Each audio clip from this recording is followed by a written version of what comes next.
I actually read I was traditional when I sat Shomer. I read Psalms the whole time that I was there.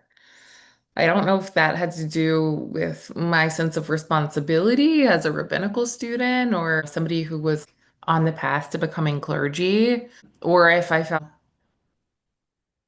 because it was actually my first time ever sitting Shomer, I should be doing something that my people had done for thousands of years. But I felt really called to recite Tehillim the same way that people do all over the world and have for many, many centuries.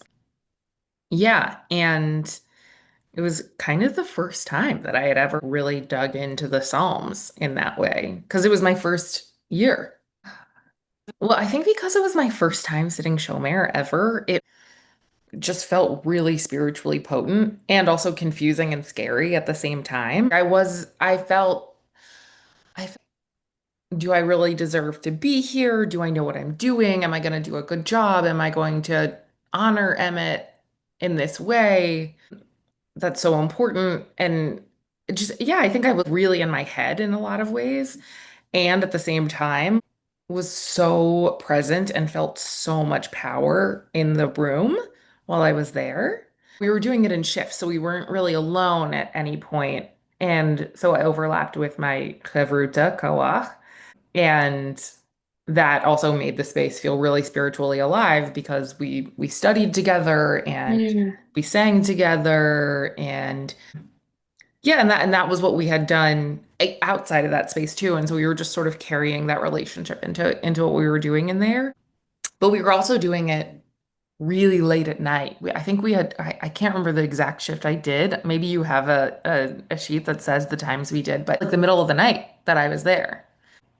It was really dark and really dimly lit in the space. And I don't have a better way to describe it, but you just I really felt the power of being with the dead because that was the only thing that was happening, right? The rest of the world, at least here in Philly, was asleep.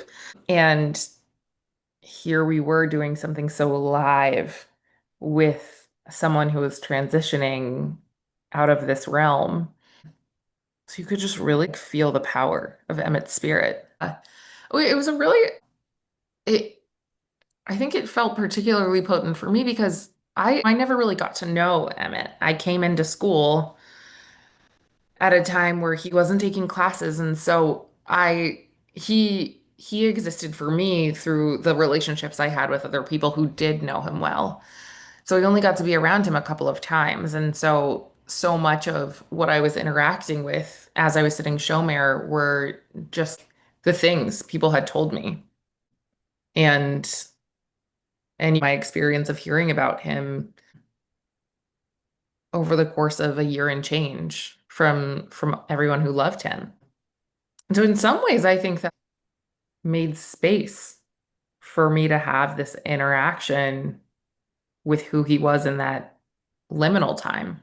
It felt so important to be there. And honestly, I didn't even feel I had a choice in being there. It felt very obvious that I would be, even though I didn't really know him, because so many people that I loved him. And so many people that I cared about him were his teachers and his classmates and his friends. And yeah. And so in many ways, I did feel I knew him just through all of them.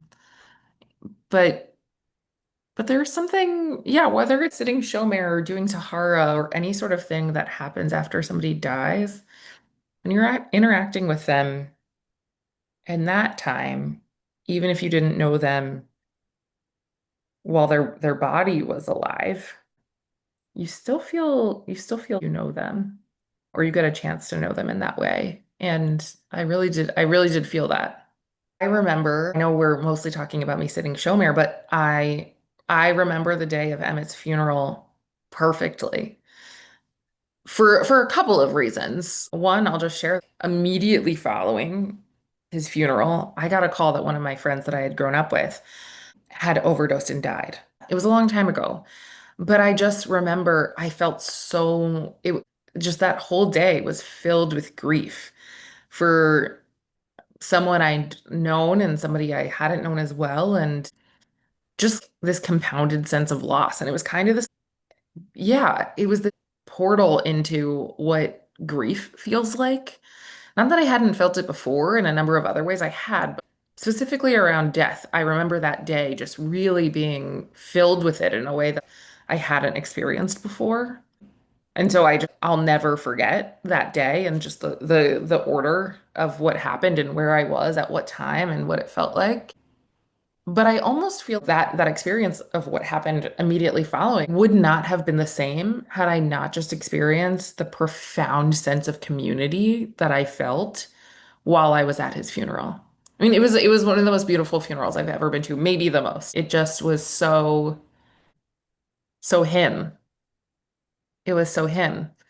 And it was so sad, but it was so full of light and love.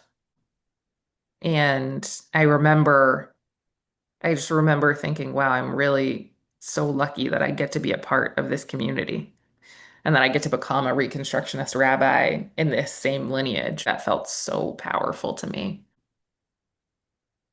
And maybe I did feel that way because I had just sat Shomer and I was already sort of in this time with it all.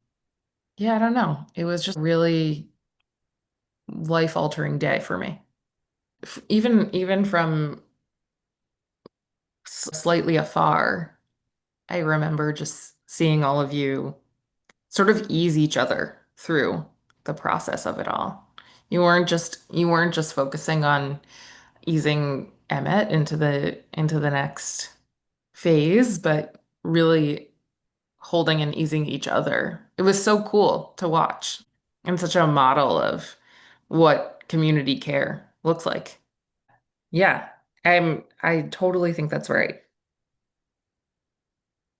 And it was such a special group of so many people that you wouldn't have expected being in one place. I think that was one of the best things for me to watch as this new rabbinical student was, and it touched everyone. Everybody was in it together. And you don't see that very often. It was so cool. It was so special. I mean, something special about being a part of a rabbinic community like RRC, especially, is that, yeah, we really feel responsible for each other. And entering into rabbinical school in that way for me was beyond powerful, beyond spiritual. It was just such a testament to what I was entering. Yeah. But I mean, I have to give a lot of credit to Emmett for also requesting that of people. Right. Right. And he asked, he said, show up for me. And people did. Yeah. Yeah. I know for me, before then, I hadn't really a muscle that I feel is really strong in my life now is if people ask for something, I'll give it. Someone needs a meal, I'll make it. Someone needs a ride, I'll give it. And I hadn't flexed that muscle so much before I moved here for rabbinical school, and certainly not so much before Emmett had died. So actually, signing up to sit Shomer was one of the first instances I can remember in exercising what it means to perform acts of chesed without questioning.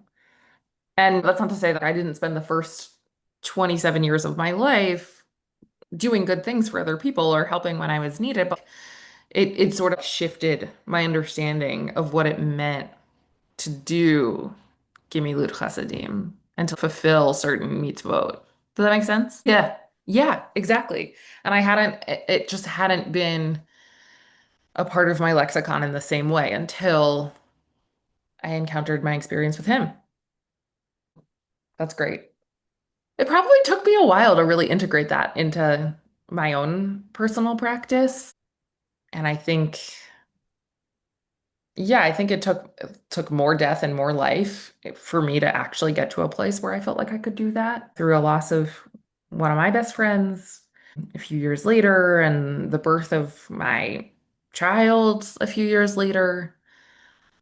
But I think tapping back into what that experience was like of sitting Shomer and just being asked to do that, I finally started to integrate it in my own way and really like, yeah, I need help. I can't do this alone. I need people to show up for me in my grief and in my joy and in my celebration and in my struggle. I really need people to be there with me and for me. And I need to be able to ask for that kind of help. Yeah, so it's been cool. It's been cool for me to experience myself as somebody who can do this thing that Emmett did.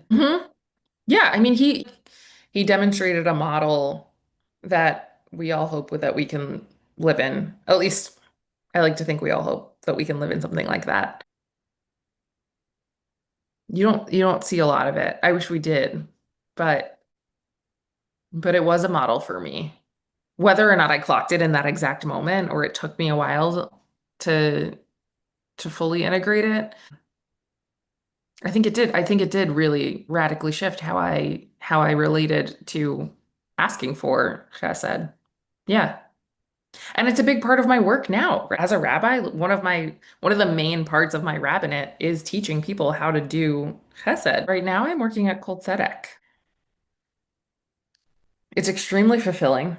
It's extremely fulfilling to be at a place that fully welcomes me for me and welcomes my family fully and is a place where I can teach what matters to me and build a community and help people find connection.